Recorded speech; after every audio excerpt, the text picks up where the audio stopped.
Turn it up.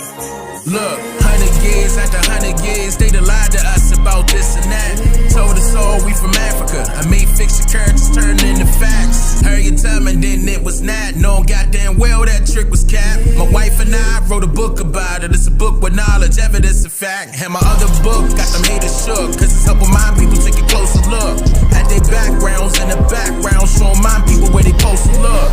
Showing my people where they get it from, where they hit it from, all sorts of angles. When it comes to this research, you must please first, don't trust strangers. Find out all on your own is what I highly recommend and suggest. And if you looking for answers and content about me, I highly recommend you the best. Which is my website at the link you see just across the screen. Don't let it miss you. I make it simple. I double down on that black and white. It's too official.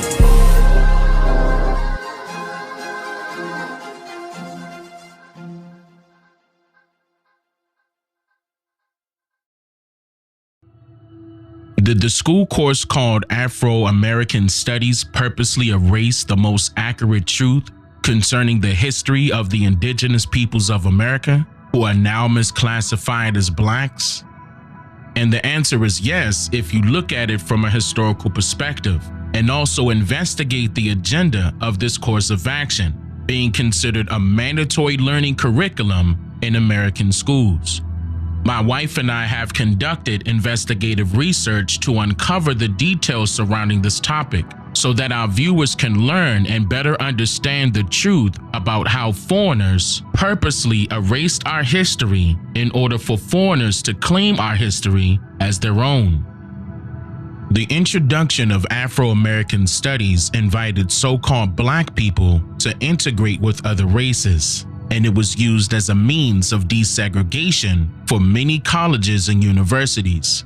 Through the illusion of inclusion, many felt comfortable enough to identify with or as those who they perceived had similar interests. This was done under the guise of ending racism and the fight for self-determination. Interestingly, the Oxford English Dictionary's first recorded instance of the word racism was done by a man named Henry Pratt in 1902. Pratt was said to be rallying against the evils of racial segregation when he stated, quote, "Segregation in any class or race of people, apart from the rest of the people, kills the progress of the segregated people or makes their growth very slow. Association of races and classes is necessary to destroy racism and classism." End quote. Now, we can all agree that his statement of thought is absolutely false and a huge contradiction to itself, because classism and racism still exist, especially since you categorize groups of people by race and or class still today. And upon hearing his statement, a simple determination can be made. An unsuspecting victim may be allured by what seems like a friendly gesture, not knowing there was a hidden agenda in place. And it usually is for those who stand against racism, asking for submission of any race outside of their own, to stand equally beside them or beneath them. And I say this because Henry Pratt has also become historically known for another statement, which is "kill the Indian, save the man." According to NPR, Henry Pratt was quoted as saying, "A great general has said that the only good Indian is a dead one. In a sense, I agree with the sentiment, but only in this, that all the Indian there is in the race should be dead. Kill the Indian in him and save the man." You hear that, right? He was saying to kill what they are on the inside and keep what's left of them on the outside. So, you being consciously aware of who you are on the inside has been targeted as a means to be permanently erased. Pratt believed in assimilation through education. The Carlisle Indian Industrial School was founded by Richard Henry Pratt in 1879, and over the years it has since been recognized that the need for ending racism has commonly stood beside the need for self-determination.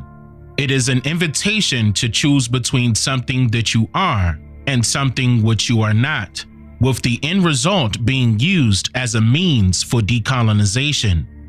According to Oxford Research Encyclopedias, in an article labeled Decolonization and U.S. Foreign Relations, there were, quote, 3 waves of the decolonization process, medium-sized in the late 1940s, large in the half-decade around 1960, and small in the mid-1970s, prompted the American use of a variety of tools and techniques to influence how it unfolded. End quote. Many of these tools included covert espionage or overt military operations. Some tools used traditional or public diplomacy and economic or technical aid.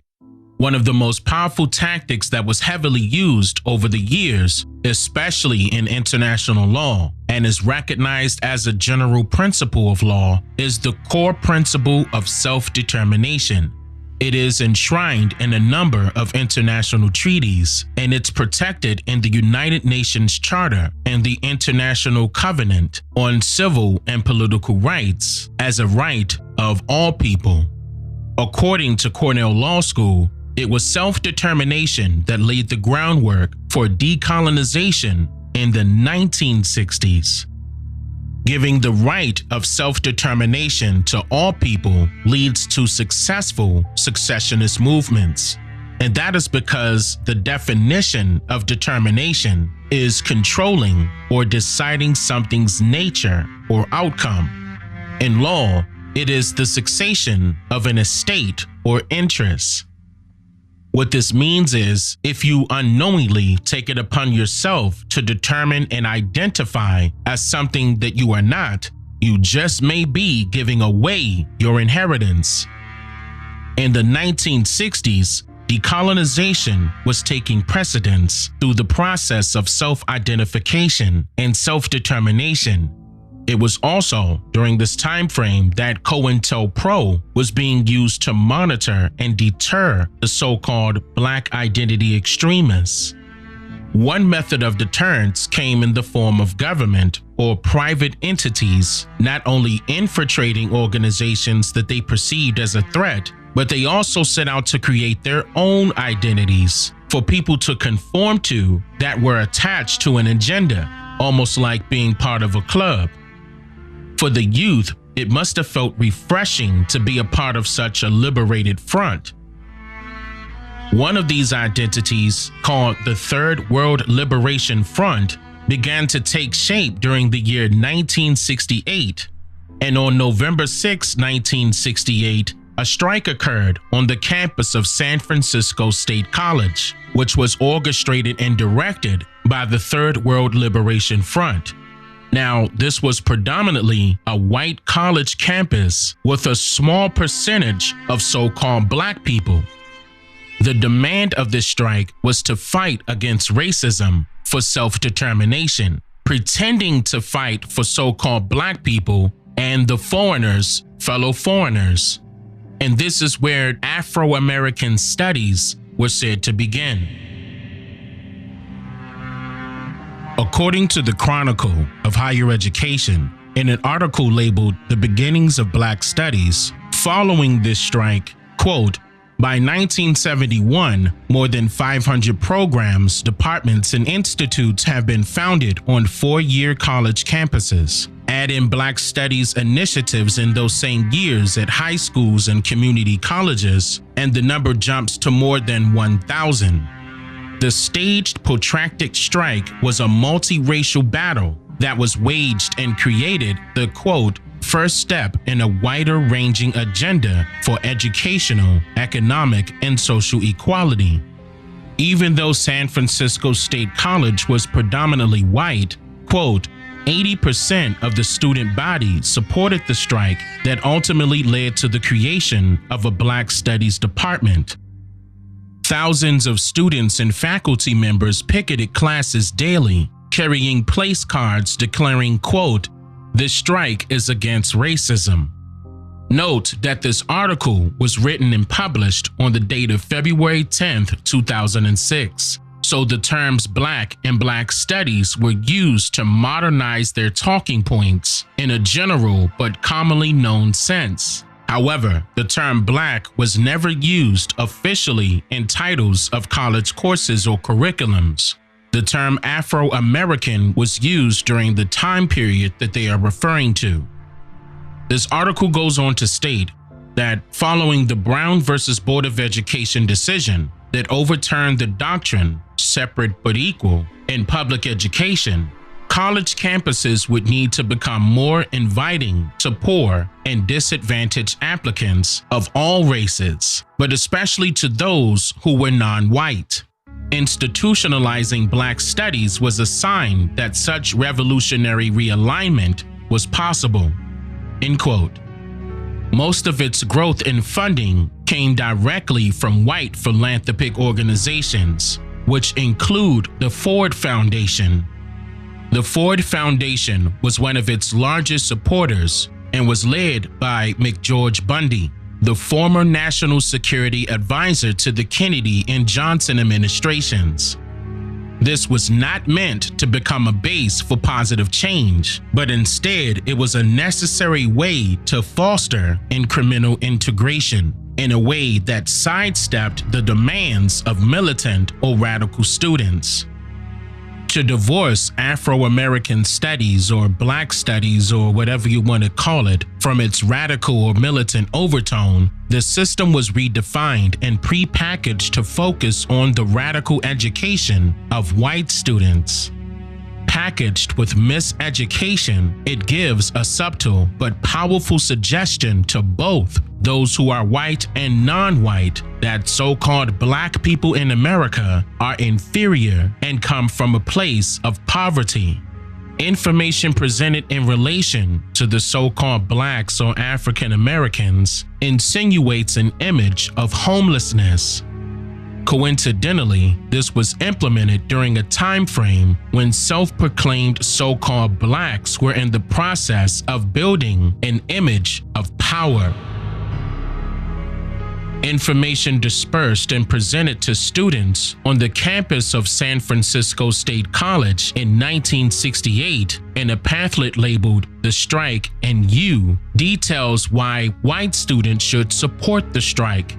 It states, quote, "This is in the self-interest of white students, both because it establishes the major principle of equal student participation and because it carves out a niche where the principle may become reality."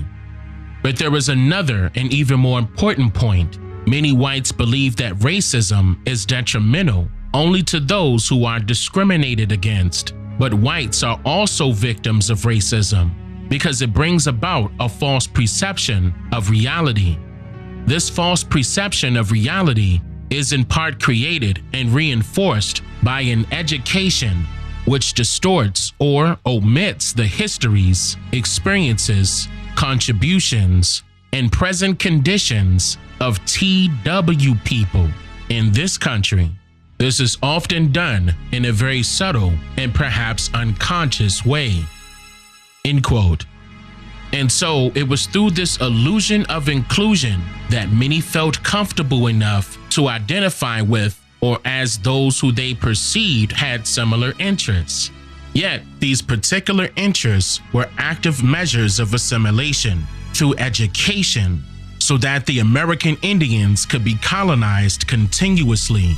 Just as Richard Henry Pratt desired, they killed the Indian and saved the man to become Black or African American by way of these Afrocentric studies.